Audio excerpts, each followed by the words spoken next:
Assalamualaikum warahmatullahi wabarakatuh.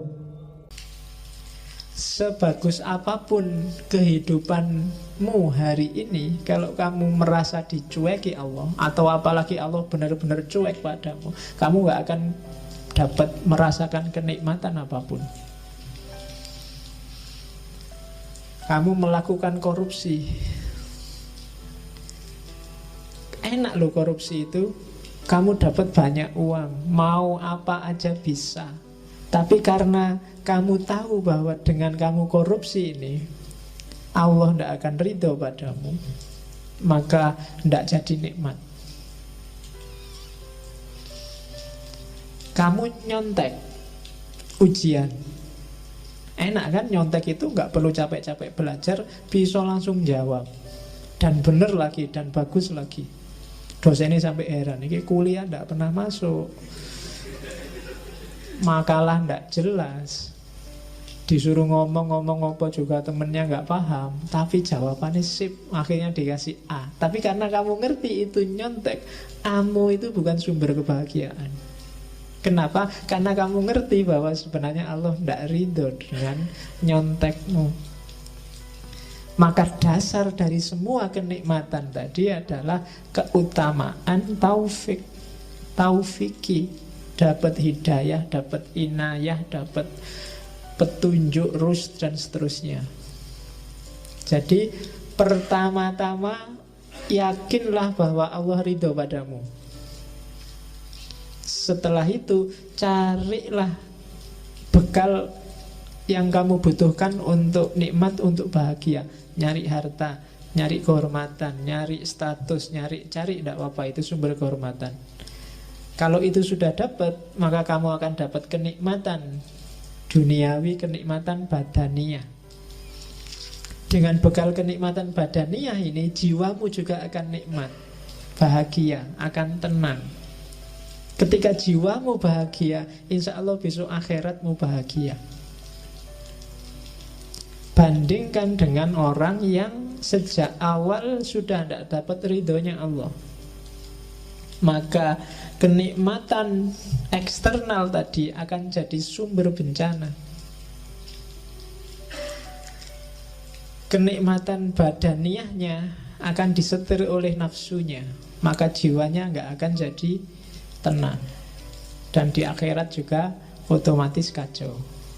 Jadi rumus pertama bahagia adalah pastikan bahwa menurutmu yang kamu lakukan itu diridhoi oleh Allah. Oke, setelah itu baru mikir nyari uang di mana, nyari kerja di mana, nyari istri di mana.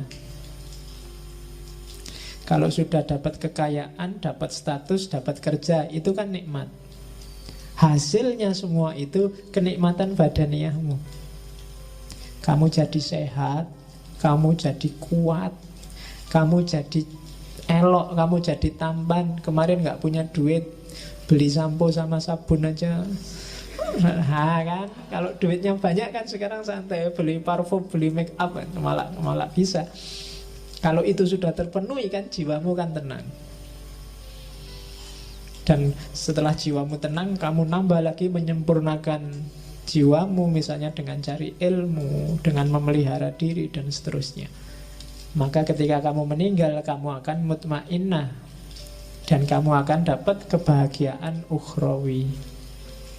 Oke, dasar teori awal itu. Teori kedua, man arofa nafsahu arofa robbahu. Kunci kebahagiaan, katanya Ghazali, kenal dirimu.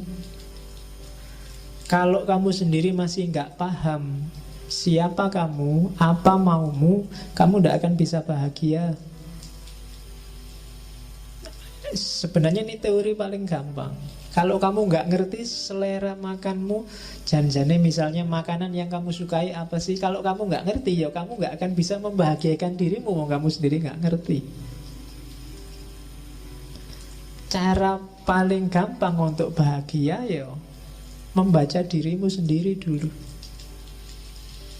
Katanya Ghazali di bagian awal Kimia Usa'adah itu, ia yang mengenal dirinya ialah yang akan merasakan kebahagiaan sejati.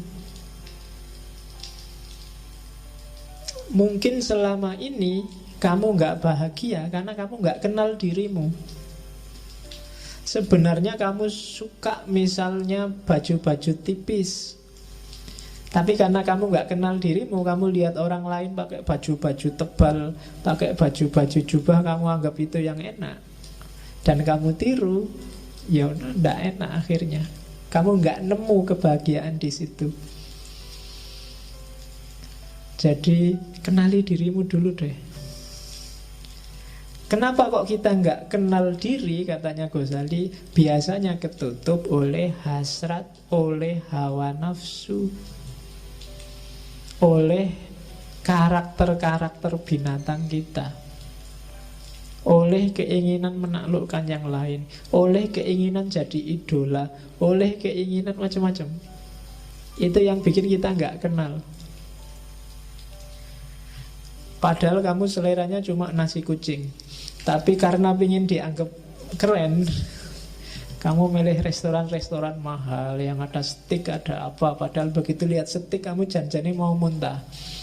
Coba nganan opo itu. Tapi yo biar dianggap keren, terpaksa kamu sambil nutup hidung dimakan. Nggak enak karena kamu nggak kenal dirimu sendiri. Ketutup hasratmu untuk dianggap anak gaul. Sebenarnya pakai jin itu mungkin kamu tersiksa luar biasa, wong meletet kayak gitu gimana. Tapi kalau nggak pakai jin nggak keren, Pak. Padahal kan yang paling keren itu kan menurut saya kan pakai sarung paling enak. Longgar, ISIS kan. Loh iya kan? Makainya juga simple, kapanpun dibutuhkan bisa dibuka. Bayangkan kamu pakai jin ke kamar mandi aja tak sumpek kalau coba pakai sarung tinggal diangkat, wes selesai. Nah iya kan? Loh, itu kecenderungan jiwamu, tidak bisa dibohongi. Jadi kenali dirimu. Oke. Terus dan jangan salah, katanya Ghazali, mengenal diri itu manfaatnya dua. Begitu kamu jernih membaca dirimu, semakin ke dalam, semakin ke hakikat sebenarnya siapa itu manusia, justru di paling dasar kamu akan ketemu gambarnya Tuhan. Ya kan? Karena Allah memang yang membedakan manusia dengan yang bukan manusia kan, wa nafakha fihi min ruhi. Dalam diri kita ditiupkan ruh dari Allah. Dan itu citranya, gambarnya ruh dalam diri kita, itu gambarnya Allah. Jadi begitu kamu kenal dirimu yang sejati, hakikatnya kamu kenal Allah. Jangan dibayangkan, kalau mau lakukan, bersihkan dirimu sebersih-bersihnya, singkirkan dari debu-debunya. Ghazali kan yang terkenal bikin analogi cermin itu kan. Semakin nafsu menguasaimu, semakin gelap cerminmu. Kayak kamu maksiat sekali, ada titik hitam satu. Semakin banyak maksiat, titik hitamnya semakin banyak. Sehingga kamu tidak bisa sudah lihat ke dalam dirimu. Akhirnya kamu tertipu oleh titik-titik hitam itu. Kamu anggap yang penting yang titik-titik hitam itu. Padahal kalau kamu bisa bersihkan itu, kamu sisihkan itu semua, kamu akan melihat bahwa sebenarnya itulah hakikat dirimu dan sekaligus itulah Tuhanmu.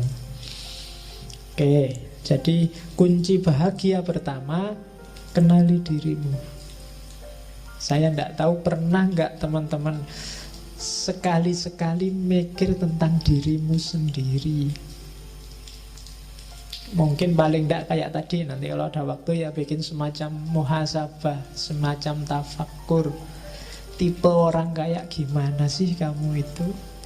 Yang kamu sukai apa, yang tidak disukai apa? Cita-citamu apa saja? Keinginanmu apa saja?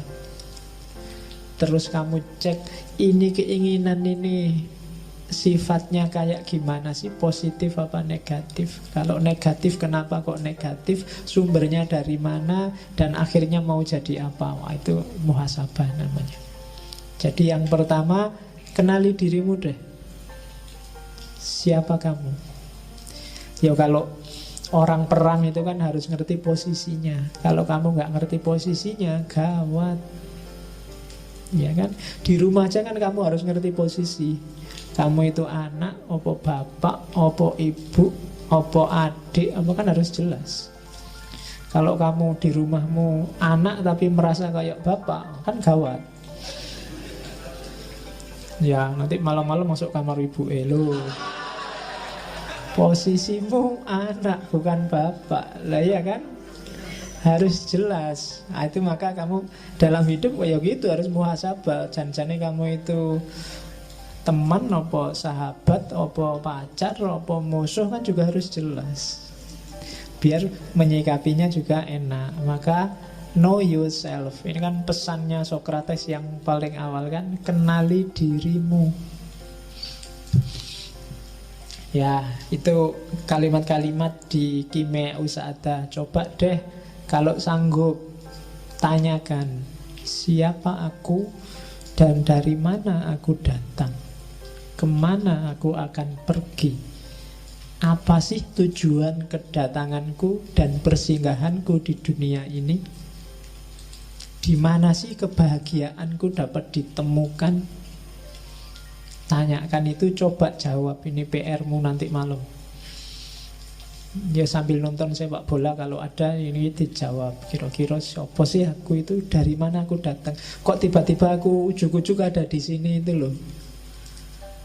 Apa kebetulan atau Allah ngasih misi apa sih aku ditaruh di bumi ini? Kok aku dilahirkan di Jogja? Kok aku dilahirkan di Sumatera? Kok aku dilahirkan Jawa Timur? Kok aku kira-kira disuruh membawa misi apa sama Allah? Nah itu muhasabah. Oke, saya akhiri sekian. Kurang lebihnya mohon maaf. Wal-afu minkum. Wallahul muwafiq. Wallahu a'lam bissawab. Wassalamualaikum warahmatullahi wabarakatuh.